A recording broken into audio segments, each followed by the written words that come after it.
Hello, नमस्ते, प्रणाम, हर हर महादेव। हम आप सबके भाई बानी दीपक दीपांशु। तो आप सभी के स्वागत बाटे भैया हमारे यूट्यूब चैनल दीपक दीपांशु राइटर में। तो रउआ लोग कैसन बानी? हमरा आशा ना पूरा विश्वास बा कि आप लोग एकदम ठीक हो खम और एकदम ठीक रहिए, मस्त रहिए, स्वस्थ रहिए। और आप लोग भैया अपने काम में व्यस्त रहिए। तो भैया जी हम सबको बहुत ही कुछ जबरदस्त होली के गाना लेकर गइल बनी। तो हमरा आशा ना पूरा विश्वास बा कि हमारी लिखल गाना बनावल वीडियो आप सबके बहुत ही बेहद पसंद आई, अच्छा लगी। और आप सबके प्यार दुलार सपोर्ट और आशीर्वाद अपने भाई दीपक दीपांशु और इस चैनल का आप सब भैया जरूर देहब जा। तो चलिए, जब भी भैया अभी तक ले हमारे चैनल के सब्सक्राइब नहीं किया के लिए प्लीज़ आप लोग सब्सक्राइब करके बेल आइकन प्रेस कर लीजिए, ताकि जो भी वीडियो लेकर के नोटिफिकेशन आप सबके पास पहुंचे, ताकि आप सब उस वीडियो को देख सकी जा और सुन सकी जा। और वीडियो अच्छा लगी तो भैया वीडियो को आप लोग ज़्यादा से ज़्यादा शेयर करब जा, लाइक करब जा और अपन कमेंट करके एक सलाह जरूर देव जा कि हाँ हमारी लिखल गाना बनावल वीडियो आप सबके लागल कैसन।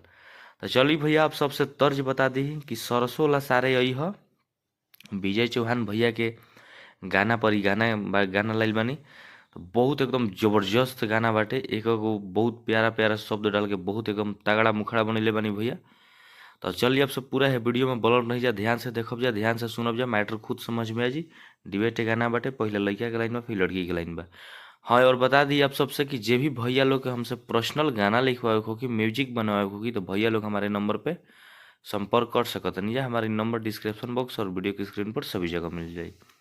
तो चलिए आप सबको ज़्यादा समय लगा तो मुखड़ा के डमी के सुना नहीं लैया कहता है। अरे कि सब तुहर जानो तानी चिड़िया चरी तोर, आ होलिया में भेजबू का जिलावा के भीतर।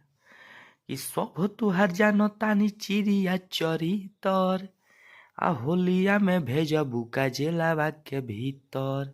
तो लगी कहताड़ी अरे किर रांगावा के माजा अंगे अंग लिहए जानू।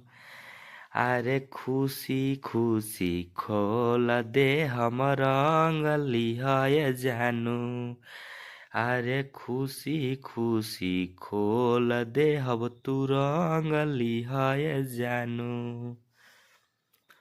तो हमारी मुखड़ा आप सबके कैसा लागल आप सब कमेंट करके जरूर अपन सलाह देव जा।